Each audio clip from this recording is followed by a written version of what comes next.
Sejam todos muito bem-vindos a mais um dia onde vamos analisar os temas mais relevantes do cenário político nacional.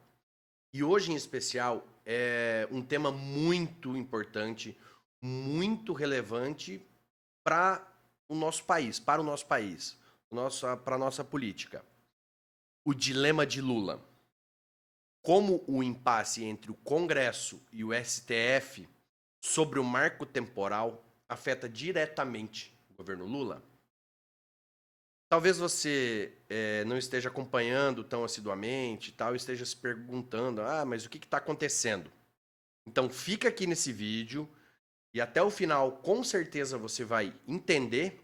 E além disso, você vai ver a análise mais aprofundada, não só sobre o que está acontecendo, mas das possíveis consequências.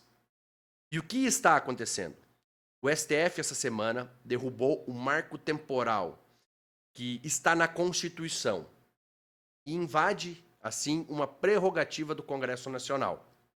Mas o que é esse tal de marco temporal? É a demarcação de terras indígenas, povos originários, definida na Constituição no artigo 231. Abro aspas. São reconhecidos aos índios sua organização social, costumes, línguas, crenças e tradições, e os direitos originários sobre as terras que tradicionalmente ocupam, competindo à União demarcá-las, proteger e fazer respeitar todos os seus bens. Fecho aspas. O texto da Constituição é claro. Terras que tradicionalmente ocupam, tempo presente. Qual é esse tempo presente? O dia da promulgação da Constituição, 5 de outubro de 88. Ficou definida essa. Os povos indígenas, as áreas que os povos indígenas estavam ocupando no dia 5 de outubro de 88, fica reconhecido como terras indígenas, certo? O STF já analisou, já houve várias questões, várias discussões, e o próprio STF disse anteriormente que valia o texto constitucional, uma vez que está lá. E o STF precisa zelar pelo texto constitucional. E, inclusive, o termo marco temporal foi definido pelo STF. Mas o tempo passou, as cabeças mudaram, os interesses também, e agora veio a decisão novamente.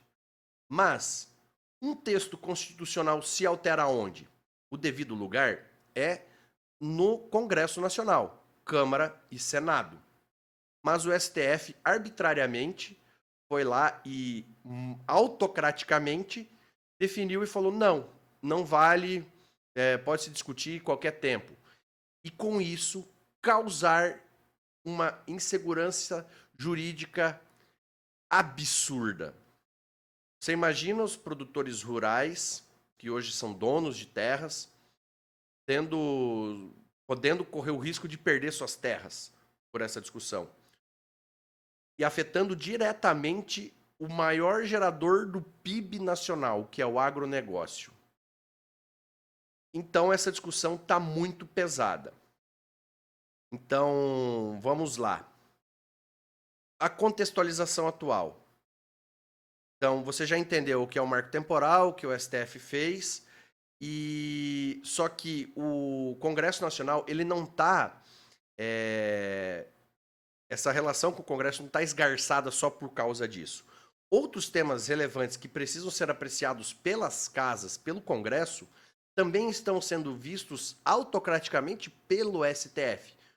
Como, por exemplo, a liberação do aborto, drogas, contribuição sindical obrigatória.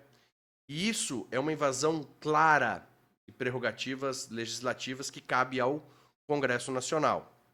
Com isso, a Frente Parlamentar da Agropecuária, que é a força pujante do país, e essa frente parlamentar conta com 309 deputados e 50 senadores, se posicionou contra e disse que vai, se isso não for revisto, vai travar a pauta.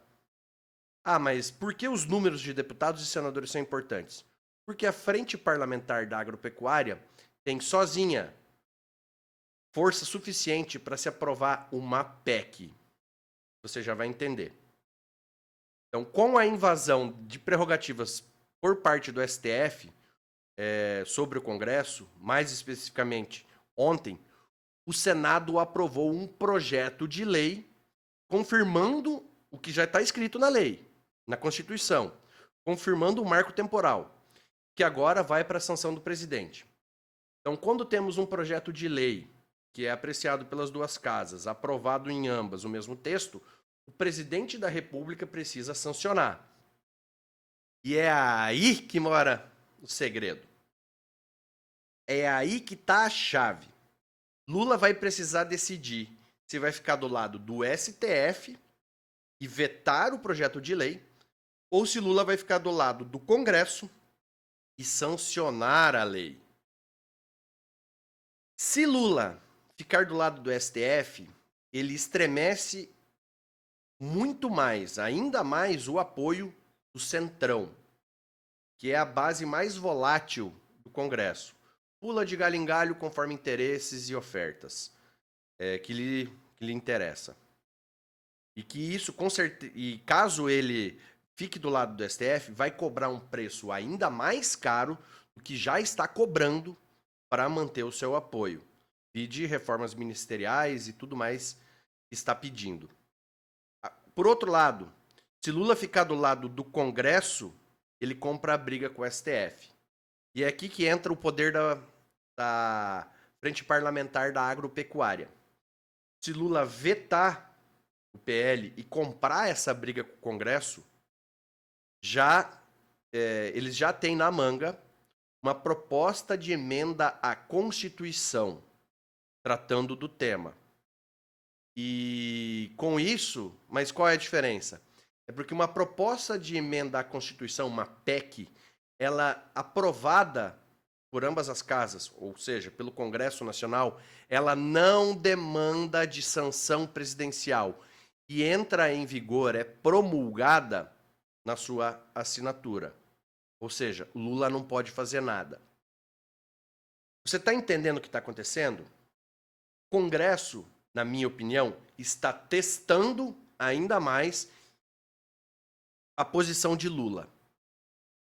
Está esticando ainda mais a corda para o lado do Lula, que já vinha esticando. E agora o Congresso resolveu reagir.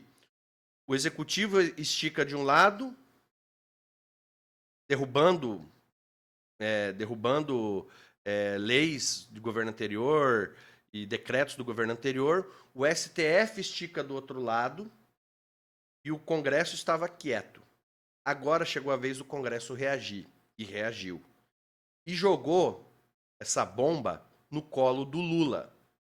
O Congresso muito bem poderia ter feito a PEC direto, mas, na minha opinião, quiseram testar e dizer: e aí, Lula, qual vai ser? De que lado você vai ficar? E agora eu te faço a pergunta: de que lado você acha que Lula vai ficar? A gente não tem como saber. O que eu sei é que a gente precisa aguardar as cenas dos próximos capítulos. E te digo, separe o balde de pipoca, que vai ficar interessante essa briga de poder em Brasília. Uma briga que eu tendo a dizer a maior das últimas décadas entre os poderes, que se estranhavam em alguns pontos, mas sempre se entenderam. Agora o bicho pegou. E aí, Lula, para que lado tu vai correr? Muito obrigado pela atenção. Espero poder voltar aqui para tratar mais assuntos como esse com vocês. Até a próxima.